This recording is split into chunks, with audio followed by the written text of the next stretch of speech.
नमस्कार मित्रांनो, स्वागत आहे तुमचं आपल्या या यूट्यूब चॅनलमध्ये. तुम्ही जर का या चॅनलवर नवीन असाल तर सबस्क्राईब करायला विसरू नका.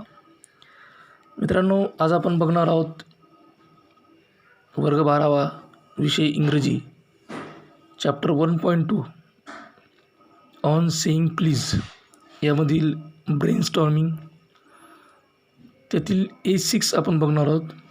ते A6मध्ये पहिले काय दिलेले ते बघूत. Read A.G. Gardner's essay the open window and compare its theme with on seeing please. की A.G. गार्डनरचा एसे आपला द ओपन विंडो वाचायचा आहे आणि त्याची थीम ही आपला जो पार्ट आहे, आपला जो एसे आहे ऑन सेईंग प्लीज याच्यासोबत कम्पेअर करायची. तर A.G. गार्डनरचा एसे द ओपन विंडो वाचल्यानंतर त्याची थीम जी लक्षात आली ती अशी की A.G. गार्डनरच्या द ओपन विंडो या एसेची थीम आहे persuasion, fanaticism, stubbornness, ignorance towards others problems म्हणजे मनवळवणी झाले, हटवादीपणा, जिद्द, त्याच्यानंतर दुसऱ्यांच्या समस्यांप्रती दुर्लक्ष असणे ही त्याची थीम आहे. आणि आता आपण पाहूया आपल्या ऑन सेईंग प्लीजची थीम. तर ऑन सेईंग प्लीजची थीम आहे in on saying please by A.G. Gardiner we have the theme of courtesy, सौजन्य, देन सिव्हिलिटी, सभ्यता, मॉरलिटी, नैतिकता, रिस्पॉन्सिबिलिटी, जबाबदारी आणि कंट्रोल आणि त्यावर नियंत्रण. या दोन्ही गोष्टीमध्ये आपल्याला कमालीची, ज्याला आपण कॉन्ट्रास्ट म्हणतो, या पाहायला मिळतो की पहिला जो एसे दो ओपन विंडो, त्या ओपन विंडोची थीममध्ये की ज्या खिडकीजवळ बसलेली जी महिला आहे ती महिला सगळ्यांप्रती दुर्लक्ष करते. लोक तिला खिडकी लावायला सांगतात पण ती खिडकी ती लावत नाही. हा एक वेगळ्या प्रकारचा हटवादीपणा, त्याच्यानंतर जिद्द किंवा स्वतःचाच विचार करणे ही एका बाजूला, आणि आपल्या ऑन सेईंग प्लीजमध्ये जसं दाखवलं की सौजन्य, सभ्यता, ते एका बाजूला. अशा परस्पर विरोधी दोन थीम या ठिकाणी आपण कम्पेअर केलेल्या आहेत. त्यानंतर दुसरा जो प्रश्न आहे त्यामधला तो आहे nothing clears up my spirits like a fine day. हे किट्सचं वाक्य आहे. ते यावरूनच collect the information of the poet Keats and write it in your notebook असं टास्क आपल्याला दिलेलं आहे. तर जॉन किट्सबद्दल आपल्याला माहिती गोळा करून आपल्याला आपल्या नोटबुकमध्ये लिहायची. तर त्याची माहिती आपल्याला अशा पद्धतीने लिहिता येईल की John Keats 31 October 1795 to 23 February 1821 was an English romantic poet. He was one of the main figures of the second generation of romantic poets along with Lord Byron and P.B. Shelley. Despite his works having been in publication for only 4 years before his death from tuberculosis at the age of 25. त्याचा जन्म दिलेला आहे 31 October 1975 Moorgate, London, England येथे. ही died, त्याचा मृत्यू दिवस दिलेला आहे 23 फेब्रुवारी 1821 रोम पेपल स्टेट्समध्ये, आणि मृत्यूचं कारण दिलेलं आहे ट्युबरक्युलोसिस. त्याचा व्यवसाय पोएट आहे आणि त्याचा alma mater King's College London. Literary मुवमेंटमध्ये रोमॅन्टिसिझम आणि त्याचे नातेवाईक जॉर्ज किट्स ब्रदर सांगितलेले आहे. Although his poems were not generally well received by critics during his lifetime, his reputation grew after his death, and by the end of 19th century, he had become one of the most beloved of all English poets. He had a significant influence on a diverse range of poets and writers. George Louis Borges stated that his first encounter with Keats' work was the most significant literary experience of his life. The poetry of Keats is characterized by sensual imagery, most notably in the series of odes. This is typical of romantic poets as they aim to accentuate extreme emotions through an emphasis on natural imagery.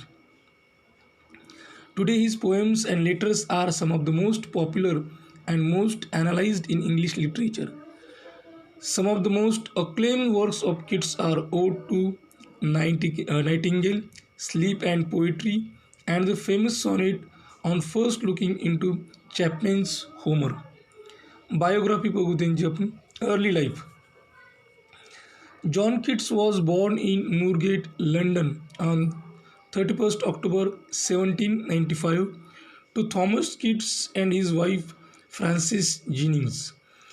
There is little evidence of his exact birthplace, although Keats and his family seem to have marked his birthday on 29 October. Baptism records give the date as the 31st. He was the eldest of four surviving children. His younger siblings were George, Thomas, and Frances Mary Fanny, who eventually married Spanish author Valentin Llanes Gutierrez.